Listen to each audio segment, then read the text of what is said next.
বন্ধুরা সবাই কেমন আছেন? কাছে দূরে যে যেখান থেকে দেখছেন সবাইকে শুভেচ্ছা। আজকের ভিডিওটি স্পেশালি তাদের জন্য যারা এখনো কোন প্রতীকে ভোট দিবেন সেটি নির্ধারণ করতে পারছেন না। দেখুন, আমার ভোট আমার পবিত্র আমানত, তাই যাকে খুশি তাকে ভোট দিতে চাই। তবে আপনার এই পবিত্র আমানত কাকে দিচ্ছেন সেটি জানা অবশ্যই জরুরি। নিজের বিবেকের কাছে 5টি প্রশ্ন করবেন, যাকে আপনি নির্ধারণ করছেন আপনার ভোটটি দেবেন। নাম্বার 1, আপনি যাকে ভোট দিচ্ছেন সেই ব্যক্তি বা সেই দলটি আপনার ভোট নিয়ে কারো ক্ষতি করবে।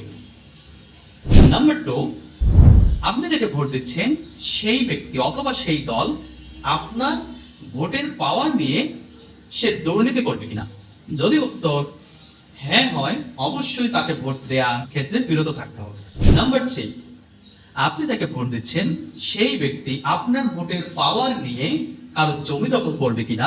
কেউ ফ্ল্যাট কিনতে চাইলে, কেউ বাড়ি করতে চাইলে সেখানে চাঁদাবাজি করার সম্ভাবনা আছে কিনা, এটি অবশ্যই আপনাকে যাচাই করে নিতে হবে। যদি উত্তর হ্যাঁ হয়, অবশ্যই ভোট দেওয়া থেকে বিরত থাকতে হবে। নাম্বার 4, আপনি যে দল এবং ব্যক্তিকে ভোট দিচ্ছেন বা দিতে যাচ্ছেন সেই ব্যক্তি এবং দল আপনার ভোটের পাওয়ার নিয়ে দেশের ক্ষতি করবে কিনা, দেশ থেকে টাকা পাচার করবে কিনা। যদি সন্দেহ হয়, যদি উত্তর হয় হ্যাঁ, অবশ্যই তাকে এবং সেই দলকে ভোট দেওয়া থেকে বিরত থাকতে হবে।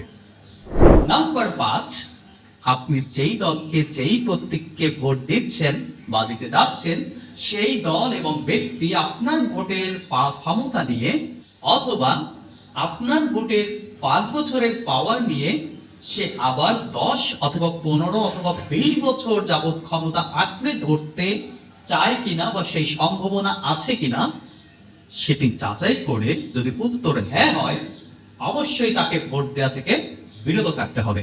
দেখুন, আপনার আমার ভোট একটি পবিত্র আমানত, তাই যাকে খুশি তাকে ভোট দেওয়া যাবে না। অবশ্যই যাচাই বাছাই করেই কেবল তাকে ভোট দিতে হবে যে আপনার আমানত পাওয়ার যোগ্য এবং আপনার আমানত যার মধ্যে আমানতদারি থাকবে একমাত্র সেই এবং সেই দল আপনার আমার ভোট পাওয়ার যোগ্য। এখন সিদ্ধান্ত আপনার, আপনি কাকে ভোট দিবেন নিজের বিবেচনা, নিজের বিবেক খাটিয়ে দেন ডিসাইড করবেন আপনার ভোটটি কে পাবে, কার হাতে দেশ, জাতি, ধর্ম সবকিছু নিরাপদে থাকবে।